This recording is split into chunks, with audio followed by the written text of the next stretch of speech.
Now, it's the heartbreaking story which has been the focus of a High Court battle. 12-year-old Archie Battersbee was found unconscious at home in April after allegedly taking part in a viral online challenge. Yes, the doctors have said Archie won't recover and 2 judges have ruled his treatment can end, leaving his parents fighting for his life. Yesterday, Archie's family went to the Court of Appeal in order to continue their fight, and we're joined now by Archie's mum, Hollie, and her friend, Jeanette. Good morning to both of you. Thank you for joining us. Thanks so much for joining us. It's really tough what you're going through at the moment. Before we talk about all the court battle, let's go through what actually happened on the 7th of April. OK.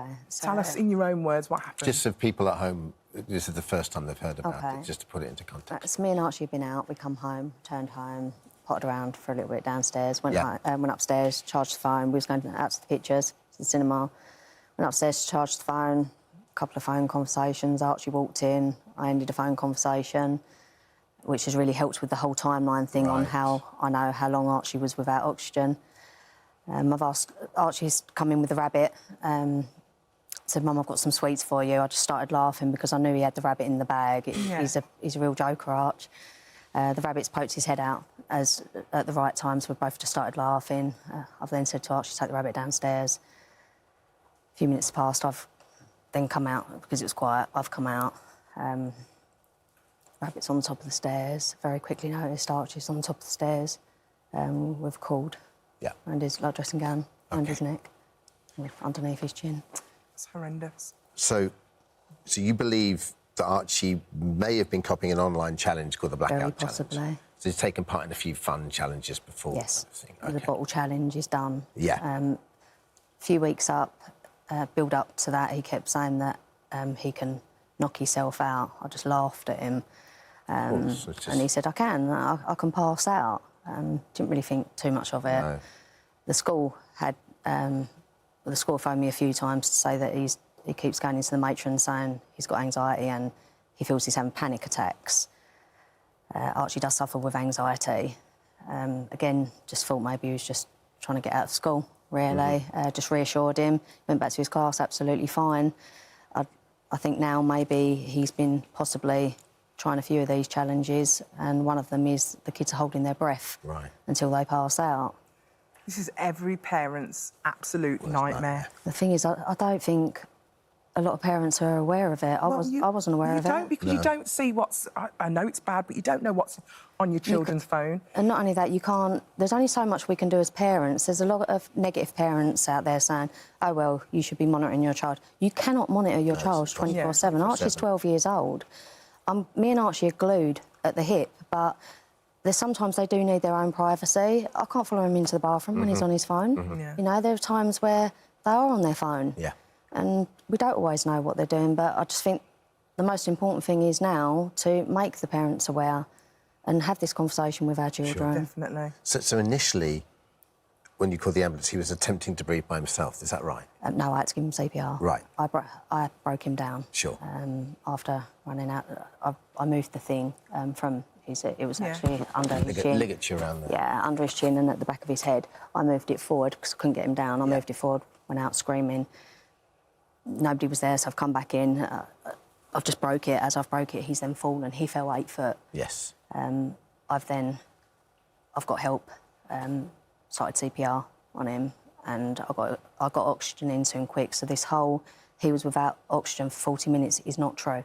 So, because you obviously know how long it was until he was there. So, he went to the Royal London Hospital, is that right? No, so he went to Southend. They stabilised him, came in. The only time I actually recall talking to them, came in and said, Archie's making attempts to breathe himself, Mum, but we've had to put him into neuroprotection, obviously because of the brain swelling.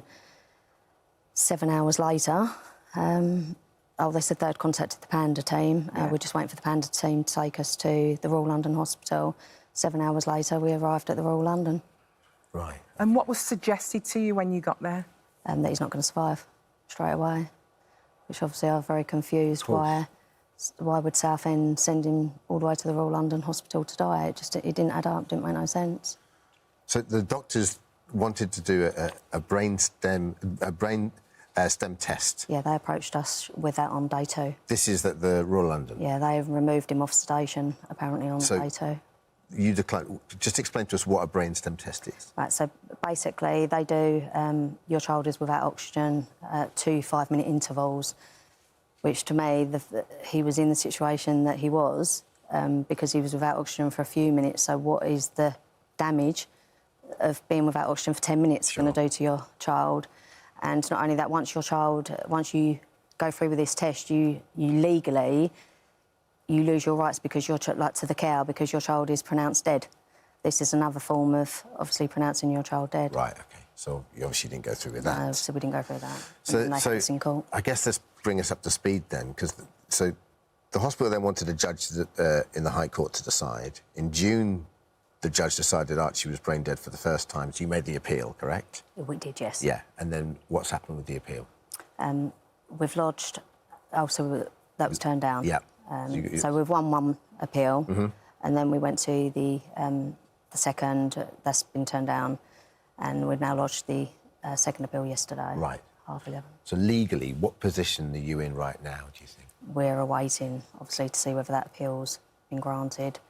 If it's not, we take it to Supreme Court.